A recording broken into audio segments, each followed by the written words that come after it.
If you're thinking of creating your own garden or backyard design, you've probably seen hundreds of images just like this one and thought they're examples of great landscape design. I'm here to tell you, unfortunately, they're not.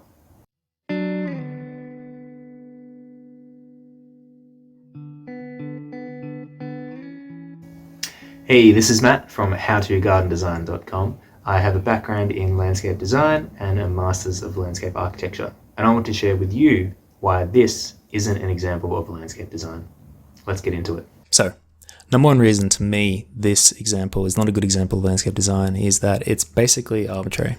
So what do I mean by that? I mean that there's nothing actually informing the layout or shape of any of these spaces that we see here. So you can see this really big curve that kind of forms the spine, I guess, of the design. But my fundamental question, and something I talk a lot about in a lot of my resources, is why? Why is the curve shaped like that? Or why is it not shaped like this, for example? What is it about the space that leads you to the first one and not the second one? Or even something completely different where we mirror them, right?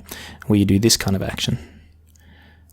There's nothing that's actually, to me, informing why we went with the first option and not the second or the third. And that's probably one of the biggest problems that I really have. You see, design, for the most part, is all around constraints. And constraints, what many people don't realize, is constraints help you design. So constraints can be things like your surroundings. So it could be that this particular area of the yard was actually really sunny and they wanted to have sun where they're actually sitting, which makes sense to me. Or perhaps this part of the yard was actually in a lot of shade. So they didn't necessarily want to put this nice sitting area in that particular location. That to me is a constraint, where you're looking at your surroundings and your surroundings are helping you dictate where you want to place different positions. I think someone actually took a plan, let's draw it over here for you, and basically just drew some pretty shapes on the plan. And then filled it in with different materials, which are basically different colors. You get the idea. Nothing particularly flash. So surroundings are one thing that can help you kind of as a constraint, where you either do want to place something or don't want to place it.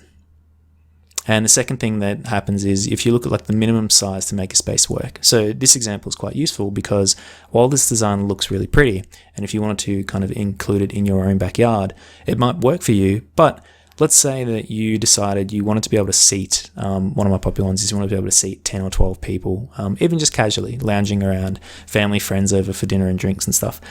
I don't think this little bench seat area is really going to cut it for that many people. So for you, if you wanted to incorporate a similar design, you'd probably have to either extend it along this way, in which case you're probably reducing the size of your garden bed, which might be fine. But the point is that you need to have a concept or an understanding of what it is you want to do with a particular space, what I call criteria, and therefore you can then let that help inform your design as well. So similarly, this looks to me just like a pond, but let's say you actually want it to be like a little wading or trading pool or something like that where you can dip your feet in or just relax in. This might be too small to operate for that kind of thing. So in reality, they may have had to kind of extend it a little bit further and then cut it off there, right? Again, I think this design was predominantly just drawn on a page. Someone filled in the blanks with different materials and color options, and there you go. They said that was the design. As I'm saying, there doesn't seem to be any constraints that are actually guiding or informing how these spaces are shaped. So let's have a look at another example. This one, I don't mean to kind of mock any of these designs in particular, but this again to me looks very much like someone just had a line on a page and they said, all right, we're going to do a circle, maybe another circle, and then we're going to have some pathing that goes around it like that for some weird reason, and we're going to have a straight line, and we're going to have more lawn. It's just an odd mixture of different shapes. And then they've basically said, yep, and we're just going to color it in different colors for different materials. So again, there's, to me, nothing's really informing why they had this particular combination of shapes. I don't get any sense that this particular circle area has any purpose beyond being something interesting to look at.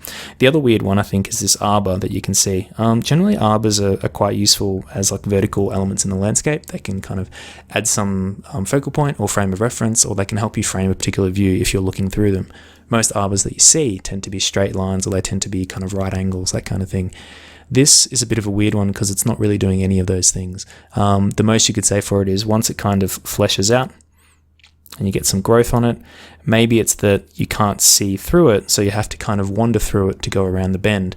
But that's broken up completely by the fact that anyone walking out of this door can immediately see across this part of the yard, and pretty much vice versa. So the arbor's not, there's nothing to the arbor. It's not really doing anything in that instance. So again, this to me is very much like someone drew a plan, filled in the blanks, and then added bits and pieces as they went. There's no cohesive element to this design. Here's another good example, and what I like about this is that I think it's fairly common. People who have a pretty open backyard that they want to make and look nice and pretty up. The problem I have with it is, again, why is this entertaining area placed here and not over there, for example? I don't get any sense that the design really inspected that or looked into it. Possibly this shed was already here. I'm not sure. It might have been. I can't see any reason that the entertaining area is there and not here, or perhaps, over in this area as well. It's quite a small yard, so chances are environmentally there's not a lot to it, but you never know, you can still find opportunities for that. So a good example would be maybe it was positioned here because the sun is setting on this side of the yard, and this is kind of the last area of the yard that gets sun. This is shadows as they move across, by the way. So that's a possible reason that it was placed in this location. I don't get that sense though. I think someone, again, just has their outline of their plan, and they did some squiggles to show an outline of a garden bed, and then that was kind of it. And they decided, well, we'll put an entertaining area there, and the shed's going to go here, and we're going to have something else here like trellises and some feature trees, that kind of thing. And even with this path, I find this path a little odd. Like, why not wrap it around this corner instead of disrupting this entire lawn area? Little bits and pieces, I'm not really sure, but my point is that someone has started designing from this position where they've just drawn shapes on a page and then decided to fill in the blanks there, and that's not true garden design. I consider that to be painting. And just in case you think I'm picking on curved gardens, which to be honest tend to be a little bit more naturalistic but also a little bit more arbitrary, here we've got a straight one. And again, it's the same problem to me. Someone has come in with their narrow garden and they've said, all right, we're going to have a feature tree in the back corner, and we're going to draw a path like this for basically no reason. Not really sure what it's doing. And then they've said, well, let's just colour in some shapes. So we've got a deck area there, and we've got some garden bed here. We're going to have a lawn there, and another garden bed here for some reason. Again, that's basically what the design looks like to me. So the weird one for me is this decking area at the back. Again, it's such a small yard that chances are there's not a lot of variation in terms of your surroundings. So perhaps the only thing I can think of is maybe the closer you get to the house, potentially the more shaded you get. So having an entertaining area slightly further away may be beneficial. But there's nothing about this shape that tells me what activity is supposed to take place here. I don't know, are they bringing the chairs over to this area, or are they maybe bringing some beanbags out, or is it just an area to sit down on some towels or whatever and relax and maybe sunbathe or whatnot, or read?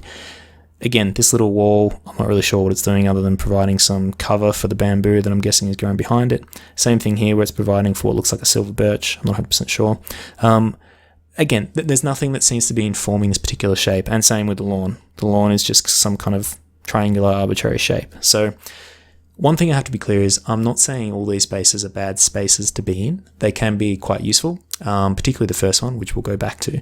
I'm just saying that there's nothing informing their layout. And if I ask the question, why is your deck like this and not perhaps the entire length, for example, something as simple as that, what's the reason you're telling me? Why are you saying I did it this particular shape or this particular size because of X?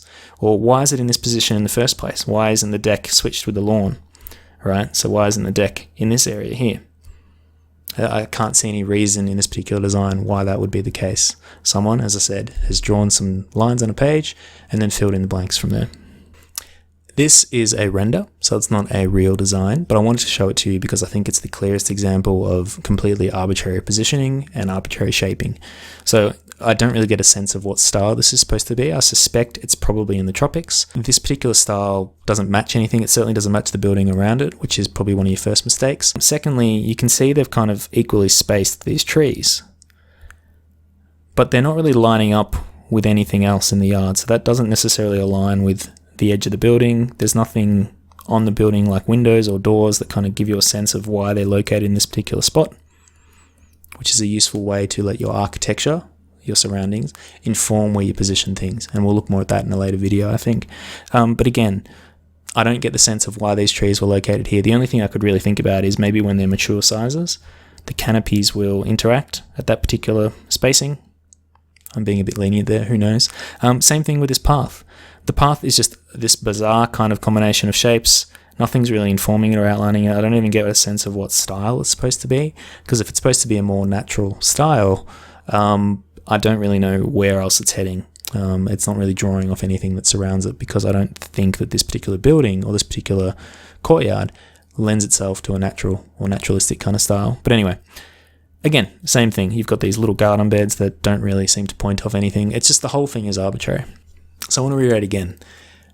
I'm not saying these are really bad spaces to be in. I actually think this one in particular is probably quite a nice space to be in. But fundamentally, it's not design to me. As I said, to me, it's more drawing or artwork, where if your first starting point is you're drawing random shapes, or, it could be squares that overlap for some reason, or maybe it's a half circle, or all sorts of things. They're just arbitrary lines. There's nothing indicating or dictating how you're shaping it, why it's a particular size, why it's in a particular position. So what does that mean? So if all you want is a pretty space, I think this kind of approach can actually work quite well for you. You just set out your plan, maybe you just note where your building is, and then start drawing some interesting shapes. My recommendation would be try and at least recognize your architecture and use regulating lines that go out into the landscape, at least to help shape where boundaries and things will go. That's one element of your surroundings that you can incorporate into your design itself. But fundamentally, you can just draw something fairly simple. If you want something of interest, maybe then you throw in a curve here and there, kind of like what this one has done. If all you want is pretty, with little actual use of the space, you can draw out things like this and just draw out shapes and fill in lines with different materials and color palettes and all those kind of things.